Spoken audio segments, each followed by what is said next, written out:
Сетка — это лотерея.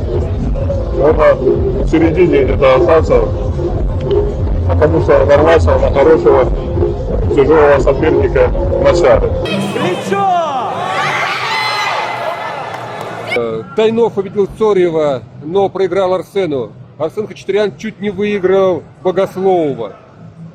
Хаджи проиграл Акперову, но Акперов уже тоже успел проиграть. Это нужно видеть. Спонсор выпуска — компания Сила Руков. Продукция, которой уже давно пользуются именитые спортсмены. Огромный ассортимент товара. Резиновые петли, тренажеры для рук и предплечий, расширители грифа, большой выбор эспандеров и, конечно же, ручки для армрестлинга под любые задачи.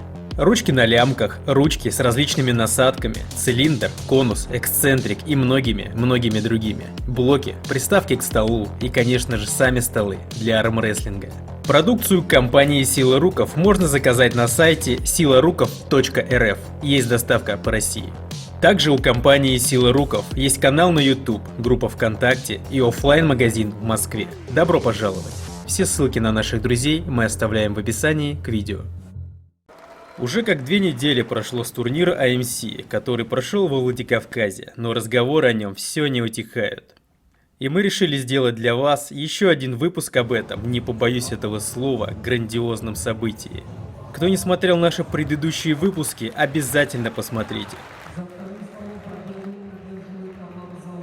Почитав ваши комментарии, я увидел, что многим не нравится, как борется Ибрагим Сагов, но это не проблема Ибрагима. Сагов делает все, чтобы победить. Я, кстати, не видел, чтобы соперники Сагова апеллировали по этому поводу к судьям. Выставить захват, выровнять плечи – это задача судей, а не спортсмена, поэтому к Ибрагиму вообще никаких претензий.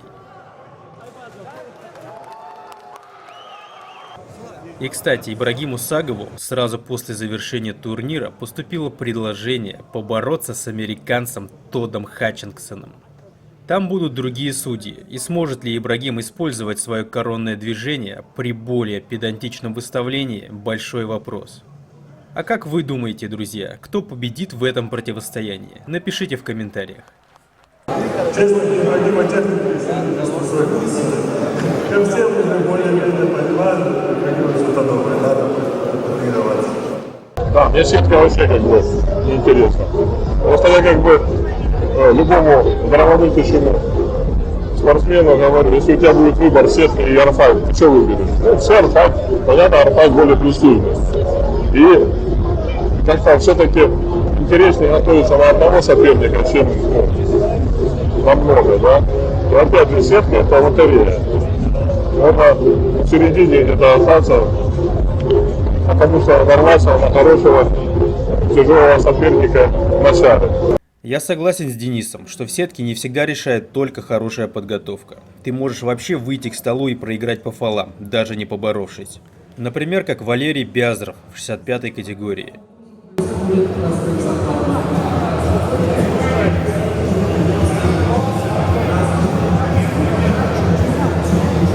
Или взять, к примеру, 95-ю категорию. Многие считали, что здесь борьба пройдет между Артемом Тайновым и Зурабом Тавберидзе. Но у Артема, как мне кажется, были очень сложные затяжные поединки, и у него не хватило немного батареек. А Зураб, к сожалению, получил травму. Дома держать!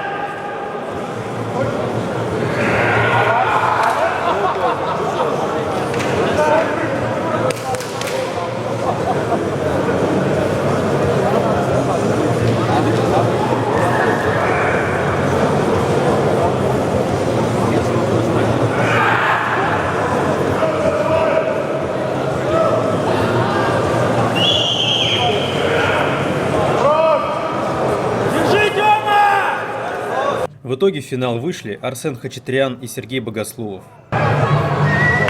Вадим Акперов тоже не попал в тройку призеров, хотя по мнению многих экспертов он был одним из фаворитов 85-й категории. А когда он выиграл Хаджимурата Залоева, у меня отпали все сомнения, и я был уверен, как и многие другие, что Вадим выйдет в финал.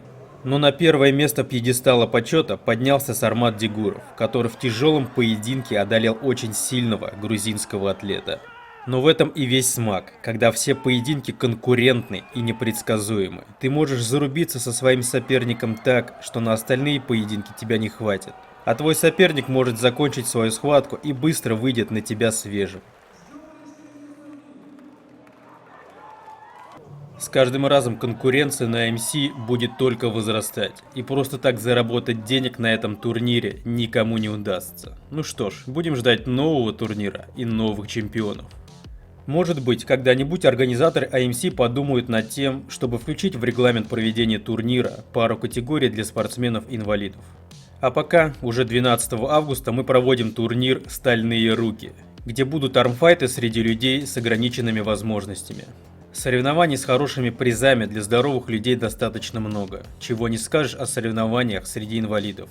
Обращаюсь к вам с просьбой помочь мне в проведении данного турнира. Ваши деньги пойдут на оплату проезда, питания и призы победителям турнира. Денежные средства можно перечислить по номеру телефона, который привязан к карте 8 920 177 55 61. И помните, добрые дела всегда возвращаются. На этом все. Но надолго я с вами не прощаюсь. Вас скоро ждут новые выпуски. Пишите свое мнение в комментариях. Ставьте лайк, если понравится ролик.